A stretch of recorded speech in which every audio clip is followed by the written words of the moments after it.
Bien, hermanos, les invito a que abran sus Biblias a Isaías, capítulo 9, por favor.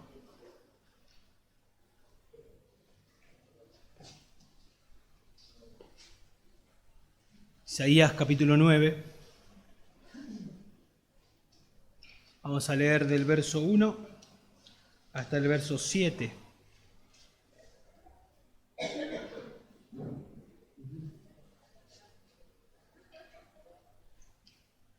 Bien, ¿están ahí? Dice así la palabra de Dios.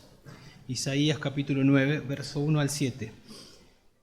Pero no habrá más lobreguez para la que estaba en angustia, como en tiempos pasados. Él trató con desprecio a la tierra de Zabulón y a la tierra de Neftalí, pero después la hará gloriosa por el camino del mar, al otro lado del Jordán, Galilea de los gentiles. El pueblo que andaba en tinieblas ha visto gran luz. A los que habitaban en tierra de sombra de muerte, la luz ha resplandecido sobre ellos. Multiplicaste la nación, aumentaste su alegría. Se alegran en tu presencia como la alegría de la cosecha, como se regocijan los hombres cuando se reparten el botín.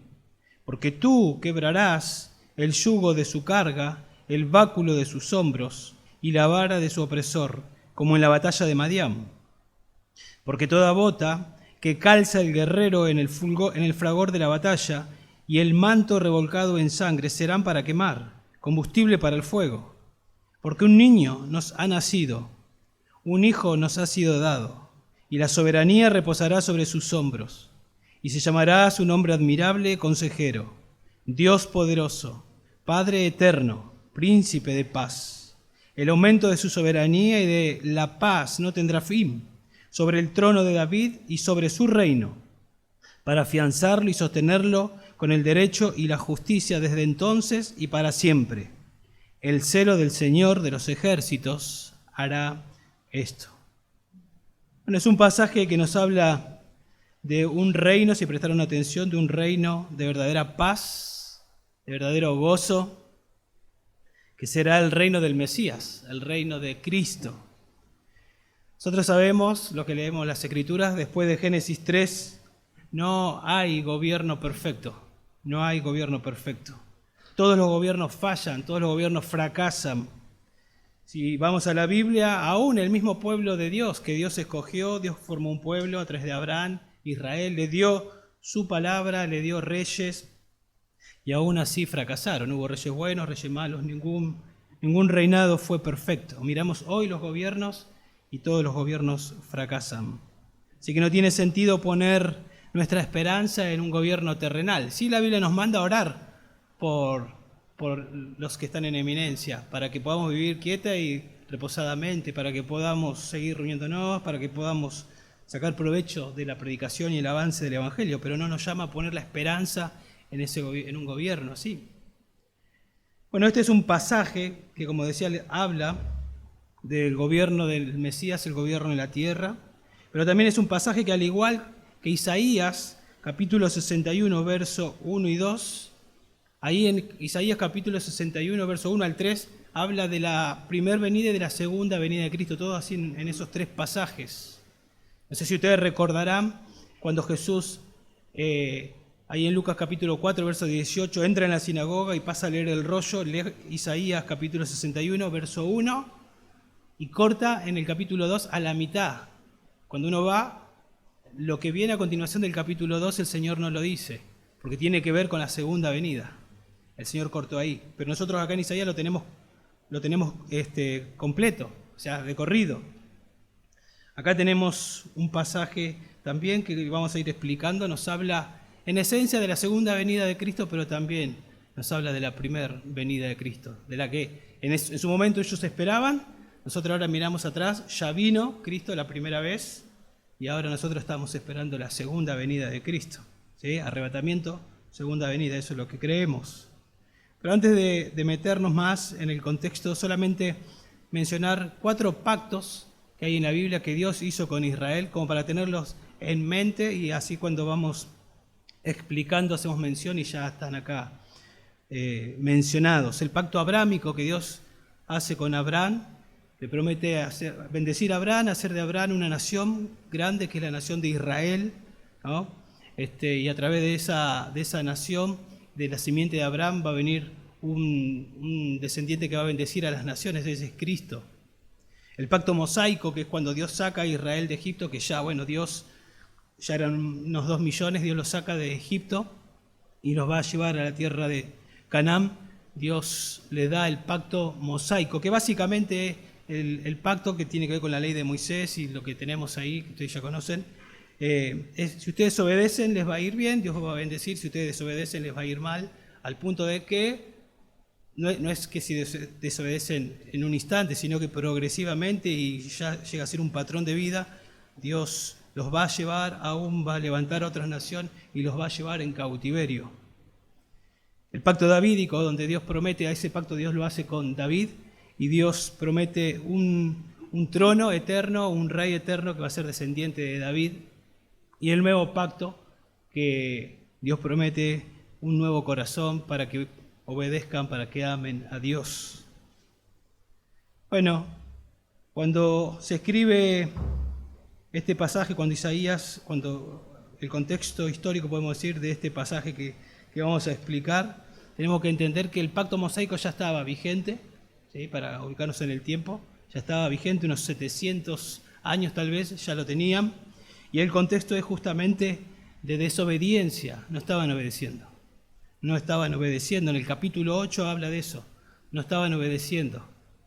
Y lamentablemente el contexto es que Dios va a levantar a un imperio, va a levantar a Siria, que ya se estaba convirtiendo rápidamente en podemos decir, una potencia mundial, y no por ellos mismos, porque Dios es el que levanta y el que coloca reyes, y Dios iba a usar como instrumento a Siria, al norte de Galilea, para que venga sobre Galilea, como leímos, sobre esas ciudades, sobre esas tribus que mencionamos, y las iba a llevar en cautiverio.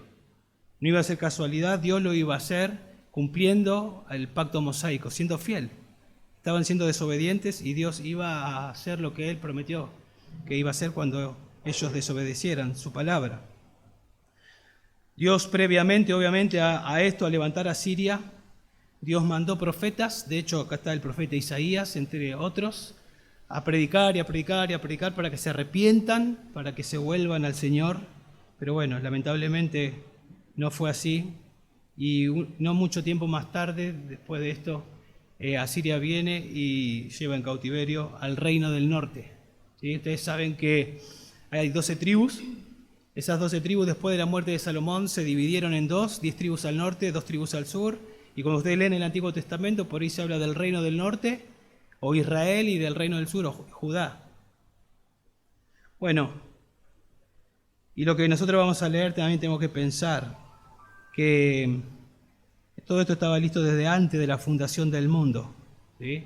Estaba listo desde antes de la fundación del mundo. Fue profetizado en ese momento, lo que leímos, fue profetizado en ese momento era todo futuro a cumplir, y hoy nosotros, leyendo y tratando de explicar esto, tenemos que decir que algo ya se cumplió, pero aún hay más por cumplirse. Isaías, de parte de Dios, lo que está haciendo acá es animar al pueblo, sabiendo y entendiendo que van a ser llevados en cautiverio y que en algún momento van a estar en otro lugar, en otra nación, y ellos pueden llegar a pensar, ¿qué pasó? Nos abandonó Dios, ya no está más con nosotros, ya no es nuestro Dios. Bueno, que ellos entiendan en realidad que lo que les va a pasar es porque Dios sigue siendo Dios y sigue siendo fiel. Y están pagando la desobediencia, digamos. Pero también lo que está haciendo Isaías ahora es hacerlo mirar hacia adelante y hacerlos mirar a un futuro donde va a haber un reino, no como el rey Acaz, que era el de ese momento, que estaba haciendo las cosas mal, un reino de un rey perfecto, un reino justo y un rey justo. Y eso los debía animar y motivar al mirar hacia adelante, y los debía animar a esperarlo, a este rey y a este reino. Bueno, creo que si bien este pasaje habla a Israel, aplica a nosotros, porque nosotros seguimos esperando, ¿no?, al Mesías que venga por segunda vez. ¿Ya vino, gracias a Dios? somos bendecidos, nos juntamos para adorarle, pero estamos esperando que venga por segunda vez. Entonces podemos decir, para nosotros, el reinado de un rey justo que debe animarnos a vivir esperándolo. Eso es lo que vamos a estar explicando. El reinado de un rey justo que debe animarnos a nosotros a vivir esperándolo. La Biblia dice, por ejemplo, en Juan capítulo 3, en el verso 1, que el que tiene esta esperanza de la venida de Cristo se purifica a sí mismo, porque si estamos a la expectativa de que en cualquier momento Cristo viene, estamos esperándolo y vamos a vivir con temor del Señor, un temor de reverencia, un temor también a que Él, como es al que ama, disciplina. Yo no quiero desobedecer, yo no quiero que el Señor me discipline por desobediente. Entonces, estar pensando que Él viene nos purifica, dice Juan capítulo 3, verso 1, cuando le pidieron al Señor, o cuando el Señor enseñó a orar ahí en Mateo capítulo 6, en el verso 10, parte de su pedido fue, venga tu reino. Oren de esa manera, venga tu reino. Esa petición debe estar incluida en nuestra vida. Cuando lo explicamos, tenía varias implicaciones, ese venga tu reino.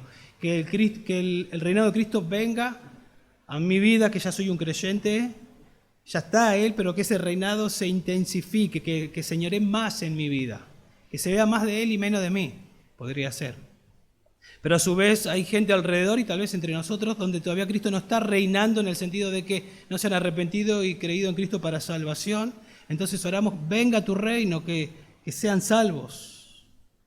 Y mirando hacia el futuro y hacia lo que nos enseña el Antiguo Testamento, el Nuevo Testamento, y ahí en Apocalipsis capítulo 20 oramos para que ese reino de 1000 años, que la Biblia nos explica que va a durar, que venga, que Cristo venga por segunda vez a reinar. Eso es. Y es interesante ver que acá son cosas que tienen que ver con el futuro y están escritas como que ya pasaron. Si se observan ahí, se dan cuenta. Es como que el Señor está diciendo, espérenlo confiados, porque va a ocurrir, sin lugar a dudas. Va a pasar esto. Y es palabra del Señor, obviamente que va a pasar. Entonces podemos preguntarnos, dijimos, el reino de un rey justo que debe animarnos a vivir esperándolo. ¿Por qué debe ser esperado este reino de este rey justo? Y vamos a ver 3 encabezados en primer lugar, porque será un reino de luz, verso 1 y 2. Porque será un reino de gozo, verso 3 al 5, y porque será un reino de un rey incomparable o un rey único, versos 6 al 7. En primer lugar, tenemos que esperarlo, ellos debían esperarlo y nos sumamos nosotros a la aplicación, nosotros también esperamos ese reinado porque será un reino de luz, dice ahí. Noten de nuevo, verso 1, verso 2, pero no habrá más lobreguez, eso es, o oscuridad, para la que estaba en angustia. La que estaba en angustia es las ciudades o Galilea, como lo va a nombrar ahí, Zabulón, Neftalí, que ahora vamos a ver. Pero noten ahí en el verso 1 es como una especie de transición entre el capítulo 8, que termina ahí en el verso 22, en el verso 22, el verso 1 es como una transición de lo que viene del verso 2 hasta el verso 7. Si ustedes miran ahí en el verso 22, dice, después mirarán hacia la tierra y he aquí tribulación y tinieblas, lobreguez y angustia y serán lanzados a la oscuridad. Eso iba a pasar en breve, en meses. Iba a venir a Siria y iban a quedar en oscuridad, porque los iban a llevar en cautiverio. Noten ahí verso 19 también, cuando os digan consultad a los medium y a los adivinos que susurran y murmuran, decid, ¿no debe un pueblo consultar a su Dios? ¿Acaso consultará a los muertos por los vivos? A la ley y al testimonio, si no hablan conforme a esta palabra es porque no hay para ellos amanecer. Y pasarán por esta tierra oprimidos y hambrientos, y sucederá que cuando tengan hambre se enojarán y maldecirán a su rey y a su Dios, volviendo el rostro hacia arriba, como diciendo, Dios, ¿por qué? Porque ellos abandonaron a Dios. Y Dios está siendo fiel con lo que Él prometió. Eso iba a pasar en breve, no mucho tiempo después. De hecho pasó, ¿sí? Pasó, año 722, Asiria viene y lleva en cautiverio a estas tribus, a las tribus del norte. Ahí dice, habla de Zabulón y Neftalí en el versículo 1, Ambas tribus estaban al norte de Galilea, ¿sí? Las primeras que experimentaron la invasión asiria son estas dos tribus. En Segunda de Reyes, que nos narra cómo Asiria viene y lleva en cautiverio, en Segunda de Reyes capítulo 15, verso 29, dice así: en los días de Peca era el rey de aquel tiempo, rey de Israel, bueno, ahí lo aclara, vino Tiglat-Pileser, rey de Asiria, y tomó Ihom, Abel-Bet-Maca, Janoa, Sedes, Azor, Galad y Galilea, toda la tierra de Neftalí, y los llevó cautivos a Asiria. Ahí está, pasó. Segunda de Reyes lo narra. Israel entonces queda atrapado, podemos decir, en angustia, en calamidad nacional. Están caminando en tinieblas. En el verso 17 dice: aguardaré, del capítulo 8, aguardaré al Señor que esconde su rostro de la casa de Jacob. Sí, a Él esperaré. O sea, Dios esconde el rostro, la idea es que Dios esconde el rostro, que Dios le da la espalda, que Dios no está con ellos, por eso viene a Siria. Dios no está con ellos, por eso están en oscuridad. Y en realidad Dios le da la espalda o Dios no está con ellos porque ellos dejaron a Dios. Y ya en Deuteronomio capítulo 31, en el verso 17, anticipaba Moisés, cuando el pueblo estaba a punto de entrar a la tierra prometida, después Moisés nos entra, anticipaba que cuando estén en la tierra se iban a corromper y que no iban a obedecer a Dios y que le iban a dar la espalda a Dios. Acá estaba pasando. Y Dios iba a esconder de ellos el rostro, estaba pasando. O lo estaba profetizando Isaías y en breve iba a pasar. Así que lo que está ocurriendo acá es, el Señor está tratando con justicia, con fidelidad y con amor a estas tribus. Él está cumpliendo lo que Él dijo que iba a pasar. Y noten que también ahí en el versículo 1 habla de que ese lugar es Galilea, pero dice Galilea de los gentiles. Ese es el lugar que le tocó a estas tribus, ¿no? que nombra ahí. Pero dice Galilea de los gentiles, así lo nombra, Galilea de los gentiles. Desde el inicio nada más, para aquellos que han leído el Antiguo Testamento, el inicio nada más cuando se empiezan a repartir las tierras, libro de Josué, de Jueces también, desde el inicio nada más, los judíos tenían que sacar a todos los cananeos, tenían que expulsarlos, pero ellos comenzaron a dejar cananeos, comenzaron a dejar paganos en las tierras de ellos. Después, cuando pasa esto, lo de Asiria, Asiria viene y lleva gente en cautiverio y reemplaza a esa gente que lleva con asirios y con gente que no es asiria tampoco, que no es de ellos, pero que tampoco es judía. Y comienza a haber paganos en ese lugar, muchos paganos. Por eso cuando ya en el Nuevo Testamento nosotros abrimos la Biblia y están hablando de Jesús, y diciendo que tal vez es el Mesías, los religiosos decían, ¿puede salir algo bueno de Galilea? ¿Cómo va a salir algo bueno si es tierra pagana? Imposible. O cuando Nicodemo también está de alguna manera haciendo pensar a los líderes en Jesús y le dicen, ¿o acaso tú eres Galileo? Como ofendiéndolo. ¿Vos también sos un Galileo? Porque era considerada una tierra pagana. Pero este lugar despreciado, tenido en poco, fue el primer lugar, imagínense así como un anochecer, mucha oscuridad y de repente comienza a amanecer y sale el sol. Imagínense así Galilea, fue el primer lugar que, por así decirlo, recibió el sol, recibió la luz que brilló en sus vidas. Y ahí en Mateo capítulo 4, en el verso 2, en el ministerio terrenal de Jesús, en la primer venida, Mateo aplica este versículo a esa venida de Cristo. Y podemos decir que es como un anticipo de lo que va a pasar, porque va a volver a pasar. Pero un anticipo. En Mateo capítulo 4, en el verso 12, dice así: cuando él oyó que Juan el Bautista había sido encarcelado, se retiró a Galilea y saliendo de Nazaret, fue y se estableció en Capernaum, que está junto al mar, en la región de Zabulón y de Neftalí. ¿Vieron? Igual que Isaías 9.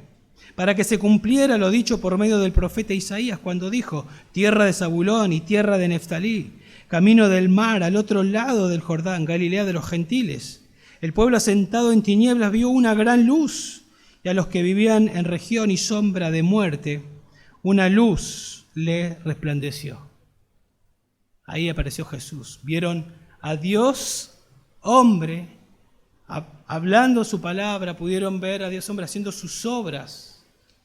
Y obviamente que no era porque veían a Jesús, a ese judío, enseguida todos entendían, porque en el verso 17, capítulo 4 de Mateo, verso 17, Jesús dice, desde entonces Jesús comenzó a predicar y a decir, arrepentíos, porque el reino de los cielos se ha acercado. Y obviamente la gente que entendía y se arrepentía, veía en Jesús esa luz que prometía Isaías.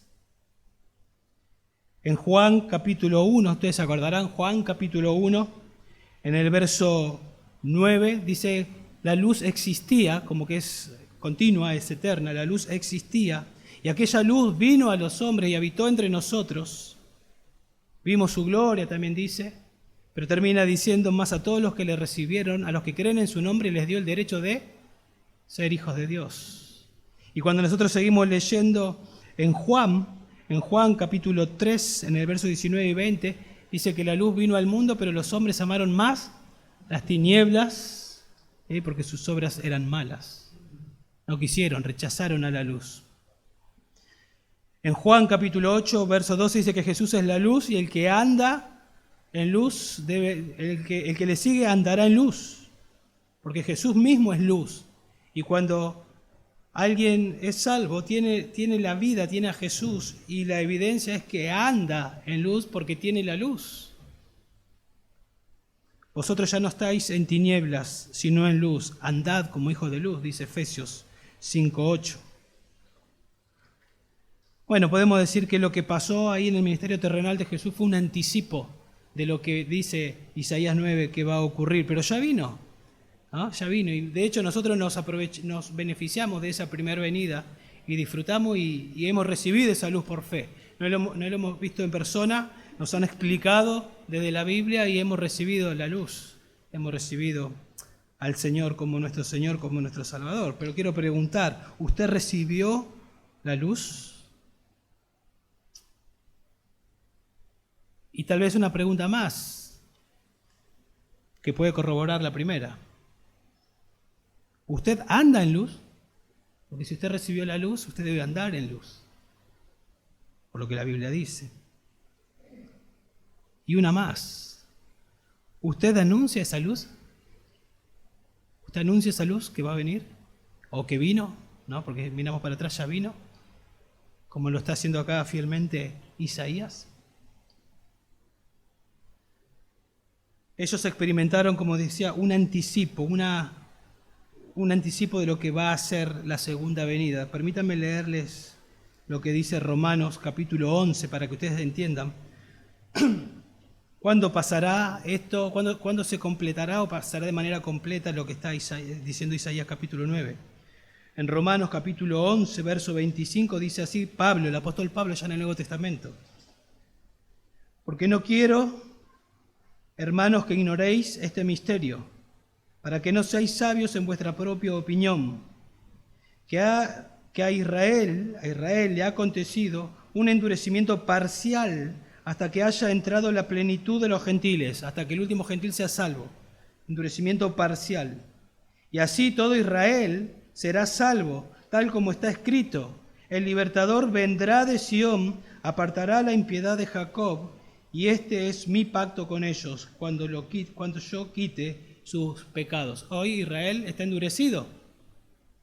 Nosotros disfrutamos. No es que ningún judío se puede convertir. Judío que se convierte es iglesia, pero Israel, la nación de Israel o el remanente que va a creer, acá según lo que dice Romanos, está endurecido. No cree, sigue esperando al Mesías.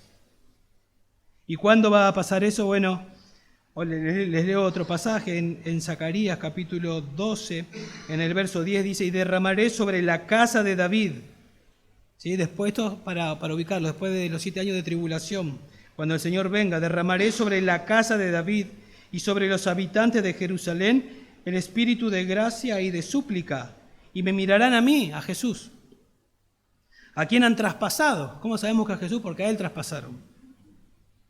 Y se lamentarán por Él como quien se lamenta por un hijo único, y llorarán por él como llora por un primogénito. Cuando Cristo venga, entra el último gentil, según Romanos, y Cristo venga después de los 7 años de tribulación, Israel mirará y entenderá, porque Dios les capacitará para que entiendan que al que ellos rechazaron en la primera venida era el Mesías.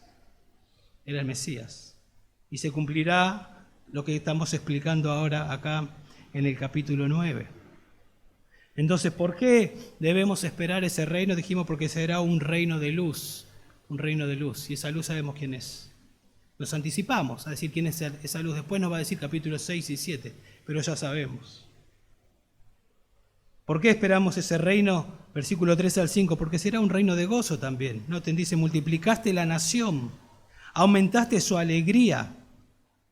Se alegrarán en tu presencia como con la alegría de la cosecha, como se regocijan los hombres cuando se reparten el botín. Ahí 4 veces alegría, alegran, alegría, regocijan.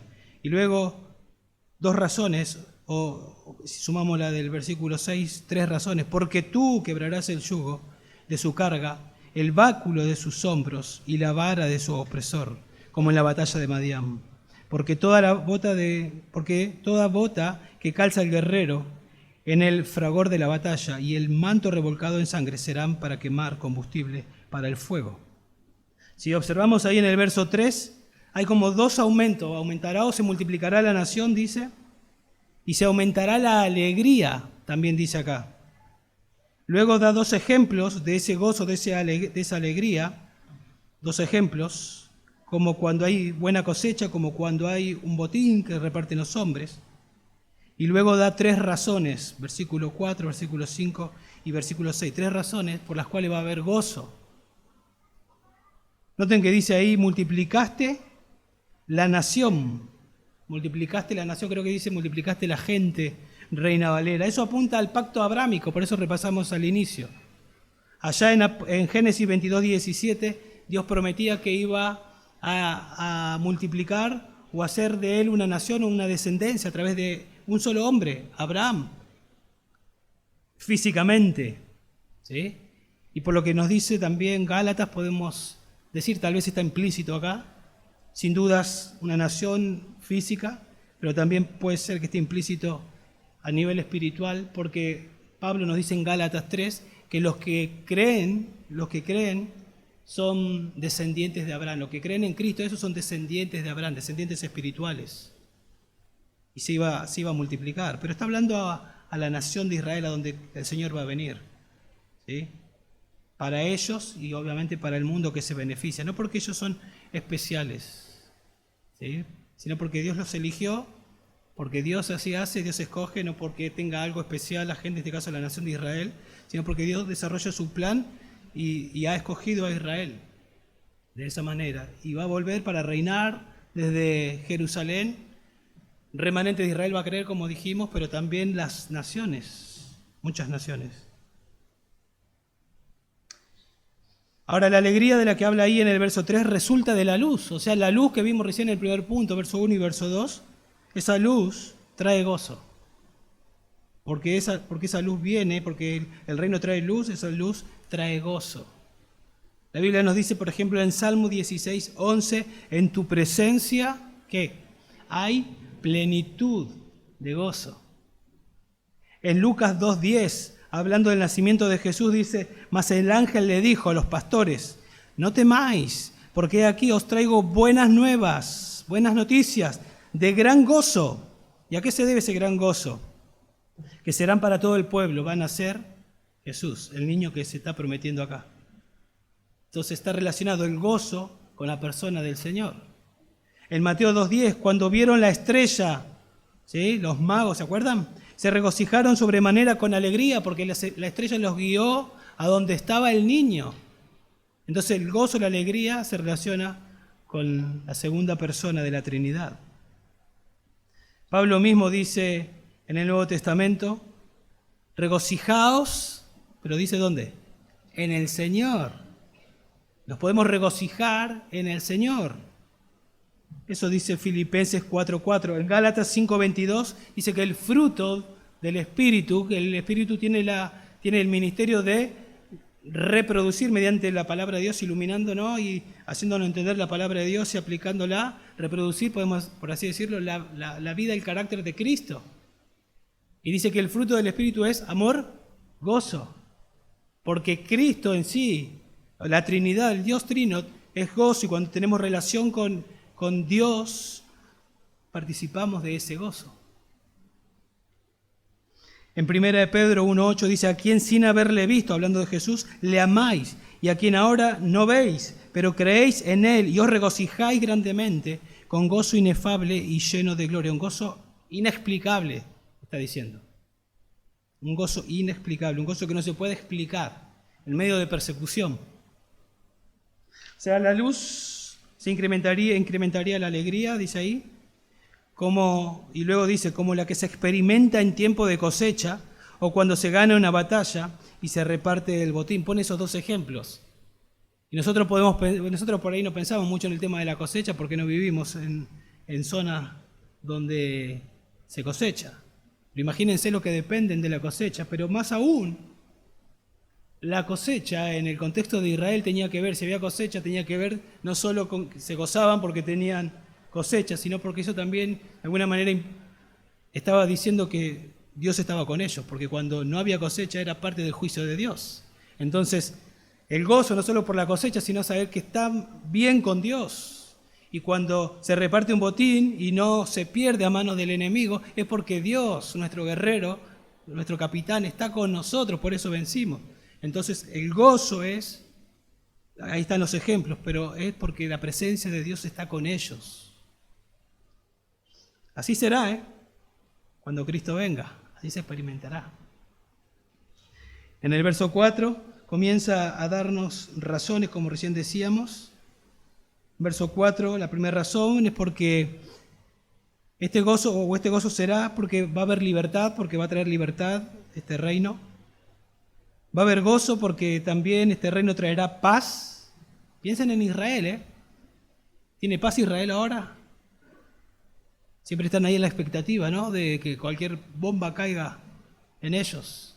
Pero va a haber un día donde ellos van a tener paz, donde ellos tendrán libertad, verso 4. Entonces va a haber gozo porque este reino traerá libertad, va a haber gozo porque traerá paz. Pero miramos versos 6 y verso 7, va a haber gozo porque este reino traerá a Dios, porque Dios vendrá y reinará entre ellos. Entonces cuando ellos pónganse en los zapatos de ellos, pronto iba a venir Asiria y los iba a llevar, pero los que guardaron en su corazón estas palabras, aunque iban a morir y no lo iban a ver, podían creerlo de todo corazón que ese día iba a llegar. Y animarse y motivarse, ¿no? Y haber vivido tal vez a la expectativa como vivía Pablo. Cuando Cristo venga, nosotros, decía Pablo, lo que habremos quedado, Pablo murió y pasaron más de casi 2000 años y todavía Cristo no viene, pero él vivía la expectativa. Cuando Cristo venga, nosotros, lo que habremos quedado. Y así me imagino que habrán vivido aquellos judíos creyentes. Bueno, en primer lugar ahí dice el verso 4 que traerá libertad. Dice, porque quebrarás el yugo de su carga, el báculo de sus hombros y la vara de sus opresores. Y luego agrega, como en la batalla de Madián, va a traer libertad. ¿Sí? Ahí cuando habla de yugo, de báculo, de vara, todo implica dominio. En este caso el dominio de Asiria, que ellos iban a experimentar en breve. Fíjense el capítulo 10, verso 24. Capítulo 10, verso 24 dice, por tanto así dice el Señor, Dios de los ejércitos, pueblo mío que moras en Sión, no temas al asirio que te hiere con vara y levanta su báculo contra ti a la manera de Egipto, porque dentro de muy poco mi indignación contra ti terminará. ¿Ven? Dios estaba indignado y Dios había usado a Asiria, por eso les estaba pasando, no porque Asiria era fuerte en sí, porque dentro de muy poco mi indignación contra ti terminará y mi ira la dirigiré a su destrucción y el Señor de los ejércitos levantará un azote contra él como la matanza de Madián en la peña de Oreb, su báculo estará sobre el mar y lo levantaré de la manera que lo hizo en Egipto. Y sucederá en aquel día que la carga de Asiria será quitada de tus hombros y su yugo de tu cerviz y el yugo será quebrado a causa de la grosura. Va el Señor va a acabar con eso, va a haber libertad. Pero obviamente no va solo a acabar con Asiria, con Babilonia, sino con toda nación que quiere oprimir a Israel. El Señor va a acabar e Israel tendrá paz. ¿Sí? Eso va a pasar sin lugar a dudas. Pero aplicándolo a nosotros, porque Cristo ya vino y nos hemos beneficiado de su primer venida. Dice la Biblia que también nos libertó y recién cantábamos, que nos hizo libres, rompió nuestras cadenas, ¿no? Rompió nuestras cadenas, somos libres, éramos esclavos del pecado y nos hizo libres. El que practica pecado, esclavo es, ¿no?, del pecado. Pero conoceréis la verdad, Cristo es la verdad, y la verdad os hará libres. Cuando venga por segunda vez, entonces Israel no sufrirá más a manos de estas naciones. Esto va a pasar después de los 7 años de tribulación. O sea, si hoy viene Cristo, comienzan 7 años de tribulación y en 7 años se comienza a ocurrir lo que estamos explicando. ¿Sí? Así que si nosotros anhelamos la segunda venida de Cristo, ¿qué estamos anhelando? Primero que nada, que venga a llevar a su iglesia. ¿Sí? Y termina diciendo ahí el verso 4, como en la batalla de Madián, eso está en Jueces, capítulo 7, de verso 12 al 14, donde iban a luchar contra Madián, ¿sí? Estaba Gedeón, iban a luchar, había 32.000 que iban a pelear, y el Señor dice, son muchos 32.000. Y hace que se van 22.000 y quedan 10.000, y dice, todavía son muchos. Y el Señor busca un método, una manera para que se vayan yendo cada vez más, los manda a tomar agua y depende cómo tomen el agua, hace que, bueno, estos no van a estar y solamente quedan 300. Y con 300 era imposible, humanamente hablando, tener victoria. Sin embargo, tienen victoria. ¿Y por qué Dios lo hace de esa manera? Porque quiere enfatizar que Él lo va a hacer. No sea que Israel tenga orgullo y diga, yo lo hice. Él lo iba a hacer. Él lo iba a hacer. Y si ustedes prestan atención acá, está enfatizado que Él lo va a hacer. Multiplicaste, Dios, la nación. Aumentaste la alegría. Dios lo va a hacer. Él es el que lo hace. Pero también habrá gozo, verso 5, habrá gozo, porque también habrá paz. Noten verso 5, porque toda bota que calza el guerrero en el fragor de la batalla y el manto revolcado en sangre serán para quemar combustible para el fuego. Todo se quemará y el Señor aplastará a los enemigos y ya inaugurará un reino donde habrá paz. Israel dejará de ser oprimido por las naciones. Fíjense, para que ustedes vean ahí un poquito lo que va a pasar en aquel tiempo. Isaías capítulo 2, verso 4. Isaías capítulo 2, verso 4. Dice, juzgará entre las naciones y hará decisiones por muchos pueblos. Forjarán sus espadas en rejas de arado y sus lanzas en podaderas. No alzará espada nación contra nación, ni se adiestrarán más para la guerra. O sea, no se van a entrenar más para la guerra, ¿por qué? Porque no va a haber más guerra. ¿Qué van a hacer con las armas? Las van a usar van a hacer reja, porque no necesitamos arma. Porque en el reino del Señor no va a haber guerra, el Señor va a terminar con la guerra. Va a haber un reino de paz. Entonces ellos tenían que estar anhelando ese reino. De hecho, muchos lo esperaban. ¿Se acuerdan aún cuando el Señor se va a ir? Y le dice, ¿cuándo? Los discípulos no entendían que se iba a ir y que comenzaba la iglesia. Los discípulos decían, ¿cuándo inaugurarás el reino? ¿Se acuerdan que le preguntaban eso? ¿No les conviene a ustedes saber ahora los tiempos y las sazones?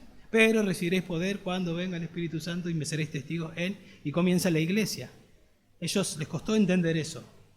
Pero ellos estaban esperando este reino. Ahora, obviamente, venimos explicando cuándo va a ser eso, pero nosotros, otra vez, podemos experimentar un poco de esa paz que va a haber, porque el Señor hizo la paz en nuestro corazón. La Biblia dice, justificado pues por la fe, tenemos paz para con Dios. Estamos en paz con Dios, estamos tranquilos, porque Cristo vino y quitó nuestros pecados, muriendo en la cruz y al resucitar al tercer día. Y al tener paz con Dios, yo puedo tener paz con mi prójimo también. Pero eso no pasa a nivel mundial. Está pasando entre un remanente pequeño, que es su iglesia. Pero un día va a pasar a nivel mundial. Podemos decir que un día se experimentará esa paz que se perdió en Génesis 3. Experimentaremos un mundo sin guerra. Eso va a ocurrir, eso va a pasar. Entonces, ¿por qué debemos esperar? ¿Por qué debían esperar ellos? ¿Por qué debemos esperar nosotros un reino justo y un rey justo? Porque será un reino de luz, porque será un reino de gozo o de alegría. Y en tercer lugar, versos 6 y verso 7, porque será un reino de un rey incomparable. Esa es la tercera razón que da ahí también, porque va a haber gozo. Porque un niño nos es nacido, dice ahí. Un hijo nos ha sido dado. Y la soberanía reposará sobre sus hombros. Y se llamará su nombre admirable, consejero, Dios poderoso, Padre eterno, príncipe de paz. Esta es la tercera explicación, que va directamente a la raíz de todo. Y el énfasis acá, o sea, todo lo que viene explicando de verso 2 hasta acá, va a ocurrir por el nacimiento de este niño. O sea, todo lo que viene diciendo, si no nace este niño, no tiene sentido, no va a pasar, no va a ocurrir. Entonces todo radica en el nacimiento de este niño que está acá. Isaías comienza a describirnos quién es este niño que va a nacer. Comienza a decirnos quién es el rey al que debían esperar. Y dice ahí, porque un niño nos ha nacido, un hijo nos ha sido dado. Y lo primero que vemos es que este rey va a nacer, y si va a nacer es una persona, es un humano, no es un extraterrestre. Eso es lo que vemos ahí, va a nacer, es un ser humano. Es un ser humano el que va a traer libertad, el que va a traer paz, el que es luz, el que va a traer gozo. Y ya algo había dicho en el capítulo 7, observen capítulo 7, en el verso 14. Capítulo 7, verso 14. Por tanto, el Señor mismo os dará una señal. He aquí una virgen concebirá y dará a luz un hijo, y le pondrás por nombre Emmanuel. Y acá nos empieza a decir más de ese niño que va a nacer. Ya sabemos que va a nacer de una virgen, se llamará, le pondrás Emmanuel. Ahora nos empieza a decir que este niño nacerá, ¿sí? que un hijo que nos será dado, ¿sí? Será un regalo para nosotros. Y también, si seguimos leyendo, verso 7, dice que se va a sentar en el trono de David. Por lo tanto, empezamos a decir, van a nacer de una virgen.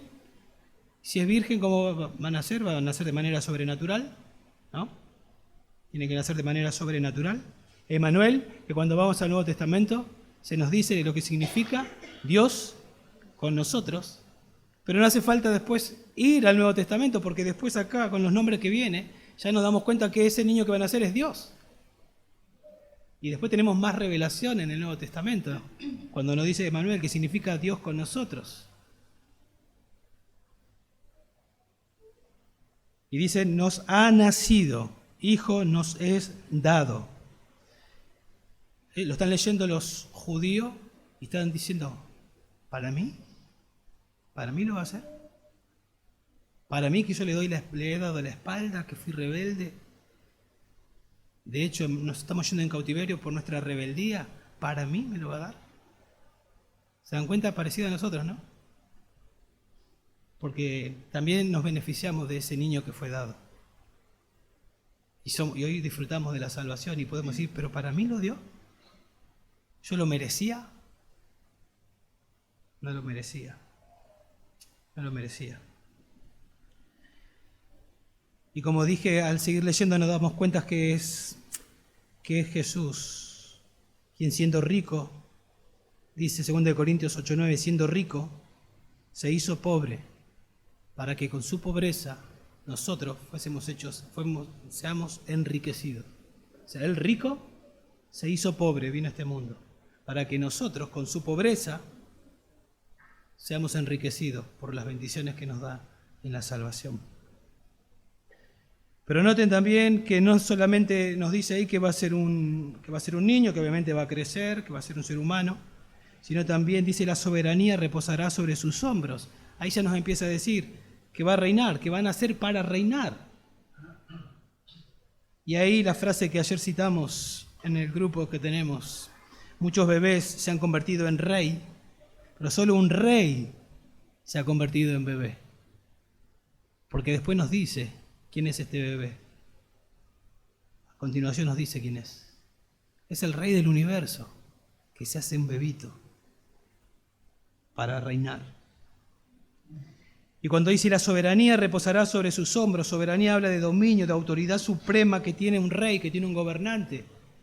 Y uno se pone a pensar, ¿qué autoridad tiene el presidente que tenemos nosotros? Podemos decir, Argentina. Él no tiene autoridad en Brasil, no tiene autoridad en Bolivia, ¿no? Y así cada presidente, por poner la máxima autoridad. Pero acá estamos hablando de que tendrás la soberanía sobre sus hombros, la autoridad de este rey. ¿Quién es este rey? Porque depende de quién sea, entendemos hasta dónde es su autoridad. Y por lo que nos dice después, este rey es Dios. Entonces su autoridad será total, de punta a punta. Bueno, Él nació. Ayer celebrábamos el nacimiento, hoy celebramos el nacimiento de Jesús. ¿Nació? Sí. Pero pregunta, ¿reinó o está reinando desde el trono de David hoy? Y la respuesta es no. ¿Sí? Depende de cómo usted crea. Está en el trono en el cielo. Pero nosotros creemos que un día reinará en un trono terrenal, como la Biblia nos enseña. En un reino que Apocalipsis nos dice que será de 1000 años. Eso todavía no pasó. Es más, cuando Jesús resucitó y estuvo 40 días con sus discípulos y después los reúne y se comienza a ir, los discípulos estaban mirando hacia arriba y se aparecen 2 ángeles y le dicen, ¿qué hacen mirando para arriba? ¿Así como se va? ¿Qué? Volverá. Va a volver por segunda vez. ¿Para qué? Para reinar. ¿Cuándo? Cuando el último gentil sea salvo. Y cuando venga, Zacarías 12:10, mirarán al que traspasaron y Dios le dará espíritu y el espíritu los llevará a suplicar y a lamentarse y a arrepentirse y creerán en el que en la primera venida rechazaron. Este reino es anticipado en el Antiguo Testamento. ¿Sí? Fíjense ahí capítulo 11 solamente para mostrar que ya hay mucho más pasajes, pero solo para ver que ya es anticipado en el Antiguo Testamento. 11:6. Tal vez usted lee esto y se le hace acordar alguna revistita que llegan a veces a sus casas. El lobo morará con el cordero y el leopardo se echará con el cabrito. El becerro, el leoncillo y el animal doméstico andarán juntos y un niño los conducirá. La vaca y la osa pasearán sus crías, se echarán juntas y el león como el buey comerá paja. El niño de pecho jugará junto a la cueva de la cobra y el niño destetado extenderá su mano sobre la guarida de la víbora, bueno, etc. Eso va a pasar en su reino. ¿Sí? Zacarías capítulo 14, verso 1 al 9, que leímos hasta el 12, anticipaba lo que iba a pasar en su reino. O sea, el Antiguo Testamento anticipaba el reino. Isaías capítulo 2, verso 4, recién lo leímos. Se usarán las armas para hacer rejas, no habrá más adiestramiento militar. Eso pasará en su reino. Miqueas capítulo 4, verso 3 y verso 4, yo se los leo. Dice así, Él juzgará entre muchos pueblos y enjuiciará a las naciones poderosas y lejanas. Entonces forjarán sus espadas en rejas de arado y sus lanzas en podaderas. No alzará espada nación contra nación, ni se adiestrarán más para la guerra. Cada uno se sentará bajo su parra y bajo su higuera, y no habrá quien los atemorice, porque la boca del Señor de los ejércitos ha hablado. O sea, Dios mismo va a reinar. Y como decíamos al inicio o en la introducción, Dios mismo estableció el poder del gobierno como institución mediadora. Dios lo hizo.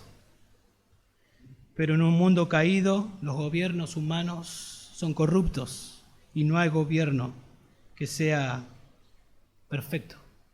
De hecho, la Biblia habla de Egipto, de Siria, de Asiria, de Grecia, de Roma. Hay en Daniel 2 imperios. Y Daniel 2 dice que todos estos gobiernos gobernarán hasta el gobierno de Dios, el gobierno del cielo, cuando Él venga y aplaste a todos los demás gobiernos y inaugure su reino milenial. Cuando usted lee en Mateo capítulo 25, verso 31 al 46, que separará a las ovejas de los cabritos, ¿se acuerdan? Vendrá y se sentará en el trono, separará a las ovejas de los cabritos, estos a perdición y estos, bendito, al reino preparado desde antes de la fundación para ustedes, y se inaugura el reino. Eso va a pasar. Entonces comenzará un reinado justo como nunca antes lo hubo. Y eso es lo que ellos deberían esperar. Y eso también es lo que debemos esperar nosotros y nos debe animar. Yo no sé si usted tiene expectativa y cree lo que dice acá. Esto va a pasar. Esto va a pasar y debemos anhelarlo. Debemos querer que venga el Señor. Y luego lo que hace Isaías es dar 4 nombres al Señor, a este rey. 4 nombres que obviamente lo caracterizan, hablan de su suficiencia total, de este niño que iban a nacer, que sabemos que es Cristo, que va a satisfacer todas las necesidades de ese reino y de las personas que acudan a Él. Y dice en primer lugar, ahí en el verso 6, porque un niño nos ha nacido, un hijo nos ha sido dado, y la soberanía reposará sobre sus hombros, y llamará a su nombre admirable consejero. Tal vez lo tenga separado en Reina Valera, pero es mejor admirable consejero, porque van de a dos. Los que vienen luego, también Dios poderoso, Padre eterno, príncipe de paz, y lo más normal es que sea admirable consejero, que significa maravilla de consejero.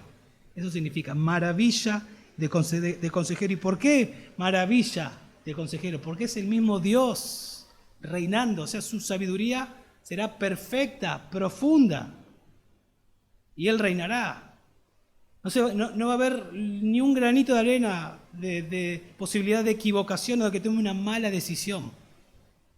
Él es omnisciente también, Él sabe todas las cosas, Él sabe lo que fue, lo que es, lo que será. Entonces nada lo puede sorprender, nada puede bloquear su plan. Fíjense ahí capítulo 11, verso 2, hablando de la sabiduría de este consejero. Verso 2 dice, reposará sobre él el espíritu del Señor, espíritu de sabiduría y de inteligencia, espíritu de consejo y de poder, espíritu de conocimiento y de temor del Señor. Imposible que haga algo mal. Fíjese capítulo 40 en el verso 12. Dice, ¿quién midió las aguas? Pregunta retórica, ¿Quién midió las aguas en el hueco de su mano? Con su palmo tomó la medida de los cielos. Con 1/3 de medida calculó el polvo de la tierra. Pesó los montes con la báscula y las colinas con la balanza. ¿Quién guió al Espíritu del Señor? ¿O como consejero suyo le enseñó? La respuesta, ¿qué es? Nadie, porque no necesita que nadie, porque Él es Dios. ¿A quién pidió consejo y quién le dio entendimiento? ¿Quién le instruyó en la senda de la justicia? ¿Quién le enseñó el conocimiento y le mostró el camino de la inteligencia? La respuesta es nadie. Él es el alfa y el omega, el principio, y Él tiene todo el conocimiento perfecto tiene Él. Ahora, antes de pasar al segundo nombre, la Biblia dice también, tomando de acá, en 1 Corintios 2:16, ¿quién entendió la mente del Señor?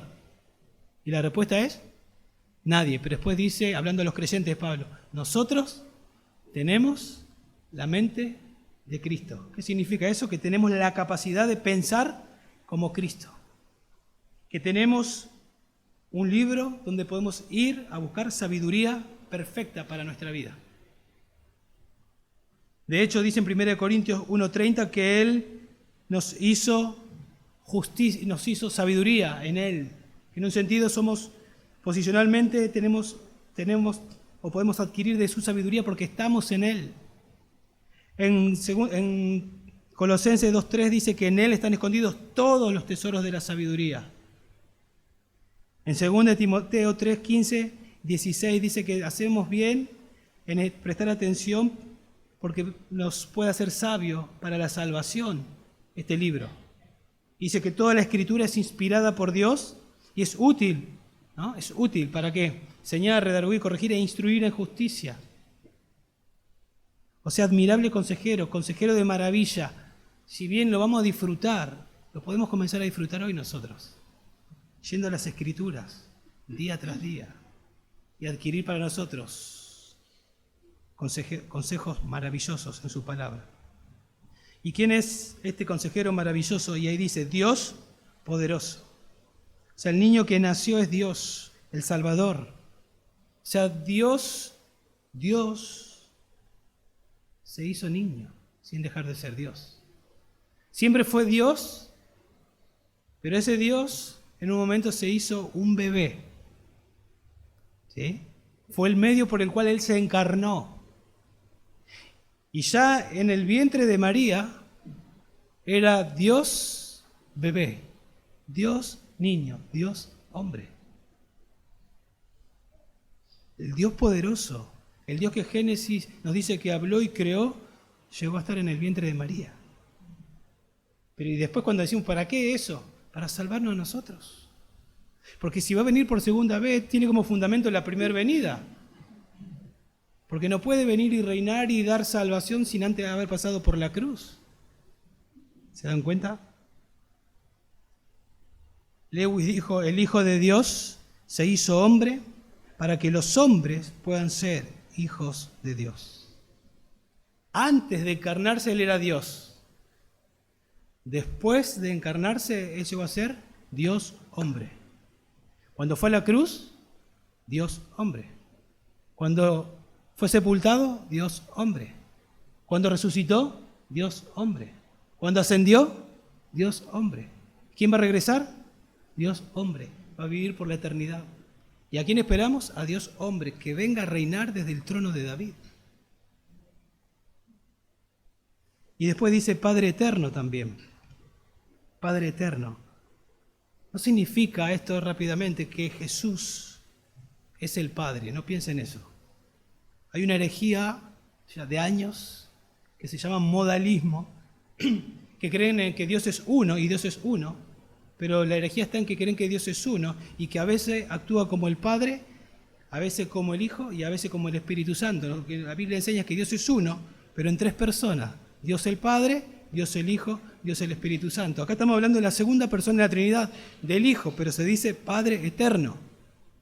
Pero no está hablando que ese Dios el Padre, sino acá un nombre que se le da es Padre eterno y probablemente en el sentido que Él va a actuar como un padre con sus hijos, proveyéndole lo que necesitan, guiándolos en el reino, en ese sentido. Y dice que ese Padre eterno, es eterno, o sea, como dice Miqueas capítulo 5, verso 2, pero tú, Belén Efrata, donde iban a ser, aunque eres pequeña entre las familias de Judá, de ti me saldrá el que ha de gobernar, el gobernante de Israel. ¿Quién es? El que estamos estudiando acá. Y sus orígenes son desde el vientre de María. No, sus orígenes son desde tiempos antiguos. ¿Desde cuándo? Desde los días de la eternidad.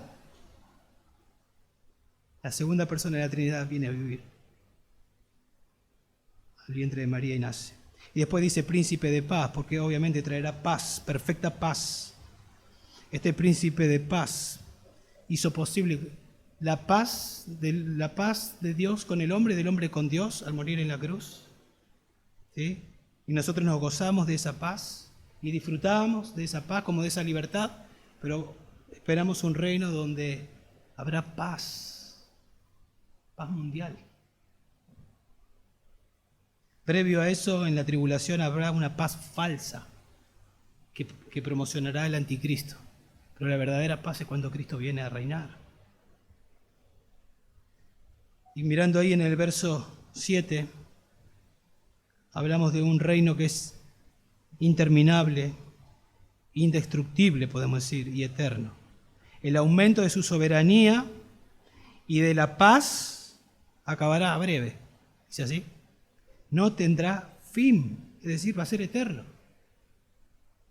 O sea que sus consejos maravillosos serán continuamente eternos. Y dice que será sobre el trono de David y sobre su reino. Ustedes saben que Dios hizo un pacto con David y comenzábamos explicando ese pacto. Y un trono eterno y un descendiente de David que gobernará eternamente. ¿Quién es? Cristo. Y lo va a hacer en ese reino que estamos explicando, que Apocalipsis nos dice que va a ser de 1000 años. ¿Y qué pasa después de los 1000 años? Rapidito, en esos 1000 años Satanás va a ser atado. O sea, no va a ser de la suya, por así decirlo. Es un espíritu, es para entender que de alguna manera va a estar limitado. Después de esos 1000 años será desatado, dice la Biblia, y conseguirá muchos que lo seguirán, y el Señor terminará para siempre con todos ellos. Satanás serán lanzados para siempre al lago de fuego, y entonces estado eterno. Pero empieza el milenio, continúa, pasa esto que les dije después de los 1000 años, y eternamente el Señor reina, y nosotros ahí, disfrutando para Él, para siempre. Eso les debía animar a ellos, nos debería animar a nosotros. ¿Sí? ¿Y esto va a pasar? ¿Será que va a pasar? Fíjense cómo termina el verso 7 al final. El celo del Señor de los ejércitos hará esto. Yo no daré a otro mi gloria, dice el Señor. No daré a otro mi gloria. El Señor es celoso. Él defiende su gloria. Él va a ser glorificado, y cuando Él se glorifica, nosotros nos beneficiamos. Él lo va a hacer y va a ser glorificado, pero nosotros seremos beneficiados. Va a pasar, el celo del Señor de los ejércitos hará esto, ocurrirá sin lugar a dudas. De hecho, miramos para atrás y Cristo vino y estamos disfrutando de la salvación. Y sabemos sin lugar a duda que Cristo viene. Y eso debería motivar a los judíos de aquel tiempo, pero hoy debe motivarnos a nosotros a vivir a la espera de su venida. Espero que así sea, hermanos. Termino con algunas preguntitas. Si hoy viniera, ¿cómo le encontraría a usted? Segunda pregunta, ¿desea usted que Él venga? Y tercera, tal vez, para aplicar pensando en Isaías, como Isaías, debemos proclamar las buenas nuevas de esperanza. Debemos proclamar principalmente qué pasó en la primera venida, qué ocurrió en la cruz, y llamar a las personas al arrepentimiento y a la fe, y luego darles esperanza que un día, si morimos, partimos y estamos con el Señor, o tal vez Él venga, ¿sí? Y reinaremos con Él. Sea como sea, en algún momento vamos a reinar con Él, vamos a estar con Él. Que eso nos motive, que eso nos anime, es la palabra de Dios. No lo inventé yo hasta acá, es la palabra de Dios, escrita para animarnos. Vamos a orar. Padre, te damos gracias, Señor, por tu palabra. Gracias por recordarnos una vez más tu plan profético maravilloso, precioso, Señor. Y gracias por darnos la luz para entender un poco de cómo van ocurriendo las cosas y van a pasar. Sin inventar nada, mirándolo en tu palabra, Dios, lo creemos de todo corazón, Dios. Pero por favor, ayúdanos a vivir a la luz de estas verdades. Gracias por Jesús.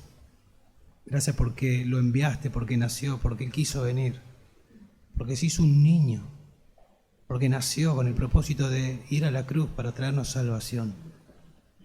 Gracias porque se fue, pero así como se fue, un día volverá. Mientras tanto nos está preparando un lugar para venir a buscarnos. Y luego, como iglesia, entendemos que volvemos, si Cristo viene antes que partamos, volvemos después juntos para reinar con Él. Señor, qué verdad gloriosa. Por favor, no permitas que solamente quede en el intelecto. Incendia nuestro corazón, Señor. Por favor, ayúdanos a seguir pensando, a seguir meditando y que crezca nuestro anhelo por la venida de Jesús. Y que también seamos como Isaías, que proclamemos esta verdad, Dios. Que entre los creyentes nos animemos unos a otros con la venida de Cristo. Y que a los incrédulos les hablemos de ese Dios que se hizo niño y por qué se hizo niño y para qué se hizo niño. Ayúdanos a vivir, Dios, y disfrutar de esta vida, pero bien enfocados para tu gloria. Te lo rogamos en el nombre de Jesús. Amén. Amén.